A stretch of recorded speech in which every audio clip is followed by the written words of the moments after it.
form only on that one carbon because that's the only Lilith carbon? It forms on that one preferentially. Because it's a Lilith.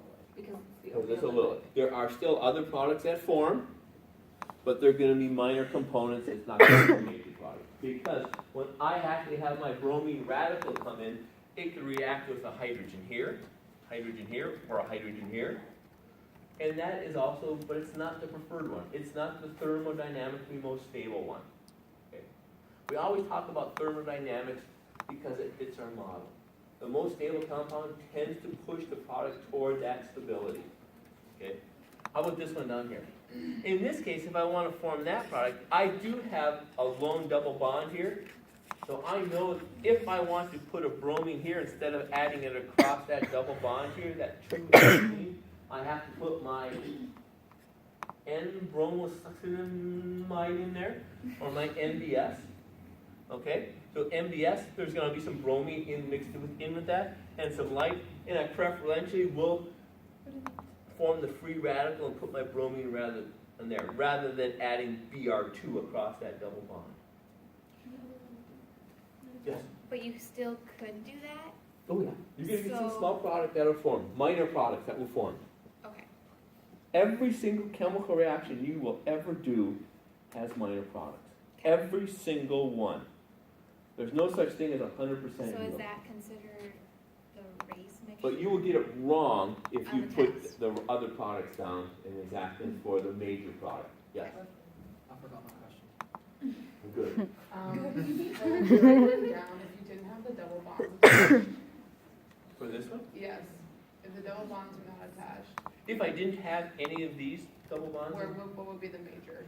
it would probably The attack middle right one? there because that would be a tertiary carbon. If there were no, it was a cyclohexane ring. Yeah. Yes. So we do N-bromosuccinimide to avoid the bromines from adding to, The double bond. right? The alkene, yeah. Because the bromine, Br2, I could add a dibromide here, making it a bisinol or geminal dibromide. This one? Bisinol, right? So bromine added with an alkene tends to form bisinol dihalides. Why doesn't the bromine, especially in the third one, when you don't have the MBS in there, why doesn't it attack the double bonds in the ring? Yeah, because this is considered an aromatic compound. It's literally considered, I don't know where those are, so these are actually very stable. They're not reactive double bonds, Okay. even though we draw them that way. You will learn about it. We sort of slid it in here on you prematurely. Okay, yes? Is that what we draw the circle sometimes? Yep, that's exactly what you do. Because we don't know. If I look at this aromatic ring here, we call it an arrow compound. I have a p bond, a p orbital sticking out, a p orbital sticking out of the board, p orbital, p orbital, p orbital, p orbital. They're all overlapping with each other. Essentially, you're just getting one big overlap around that ring. I can't tell if the double bond's here or the double bond's here. It's actually just everywhere in there. So it's very resonance stabilized. You literally typically draw just a circle in the middle because we don't know where those are. And if I can draw resonance, I say that it's very stable and it's not reactive like a single double bond here. You doing okay so far? Okay. Let's look at an SN2 reaction. Okay. I've sort of combined a few things here. So in addition to those free radical reactions, we also can have what we call nucleophilic substitution, where we need to know what a nucleophile is and we need to know what an electrophile is, right? If I look at this, I can see that that carbon right there has a little bit of positive charge on it because that iodine is electronegative. It's got a dipole moment, it's pulling electrons away from that carbon. That makes it a good electrophile. It's got a positive charge. Electrons from my nucleophile want to go in there and actually react at that site. We tend to use the term attack all the time because it's nucleophilic attack. Sounds kind of violent, but it's an old term again, nucleophilic attack, okay? Because I have a nucleophile which has electrons that want to go towards an electrophile, okay? Electrophile, this means it wants electrons, okay? It's got a positive charge on it, it wants electrons, okay? And so typically in SN2 reaction, I go through and I have my nucleophile actually attack and my iodine all at the same time, so I form a transition state. if I look at that, because I have a transition state here, my reaction actually depends on the concentration of the electrophile and depends on the concentration of the nucleophile, because they both have to come together.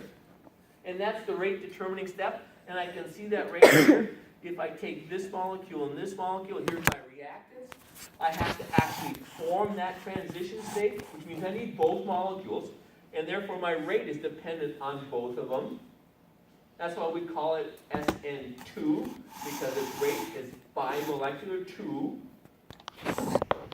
I need to have the rate is dependent on both of those molecules, and my rate is determined by the activation energy there.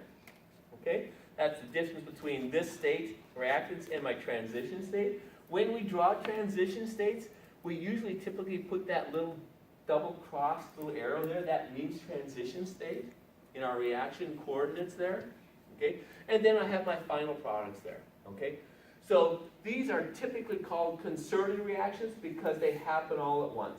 There's no actually any intermediate that's formed. It's just a transition state. If I had an intermediate, I'd have to have a little dip in here somewhere, right? Because it's actually something that you could isolate. Transition states typically are not isolatable. If you look in the book, it also talks about this transition state. It actually resembles either the reactants or the products, depending on which one it's closer to. So if you measured the energy between those two, if it's less than the energy between those two, it looks more like the starting materials. Okay? And so in this reaction, is this endothermic or an exothermic reaction? Exothermic, right? Because it's giving off energy. Okay? I have a more stable products than I do reactants, therefore I had to get rid of some heat somewhere. Also, this reaction, because it's a conservative reaction, and I have to attack from the backside, it's called Walden inversion. Again, ego, Walden, he wanted it named after himself.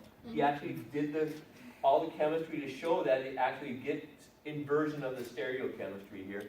If I have inversion, though, that implies for SN2 reactions, I can't have very bulky groups here.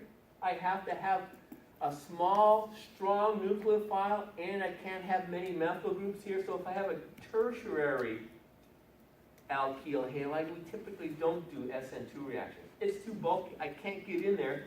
My nucleophile can't get in there. So typically, for SN2 reactions, I have primary alkyl halides. Okay? Those are the ones that undergo nucleophilic SN2 types of reactions. Okay? Questions about that? Let's do some problems. Yes. If we were asked to show the mechanism, would we need to draw the intermediate? The transition state? There's no intermediate in this reaction. The transition, sorry. Yep. Would we need to draw that if we were asked Yeah, to draw you might be asked to draw that. Yeah. Okay. And so you just remember that when you do a transition state, you have your nucleophile coming in and you have your halide sort of leaving all at the same time. Okay, so Okay. draw that.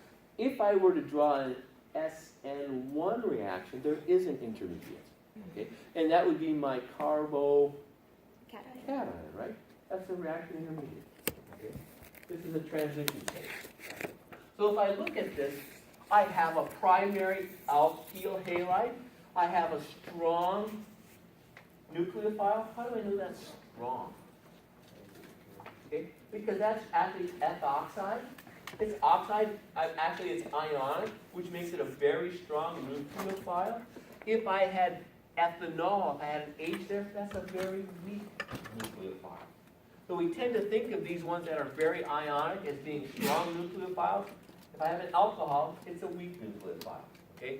So I have a primary alkyl halide, and I have a strong nucleophile. I know that my OCH2CH3 here, those electrons are going to attack from the backside, and I'm going to actually add across that double bond here. I'm going to add on to, I'm missing some carbons off this one for some reason. Okay, pretend those two are hydrogens up there, okay? I've added some carbons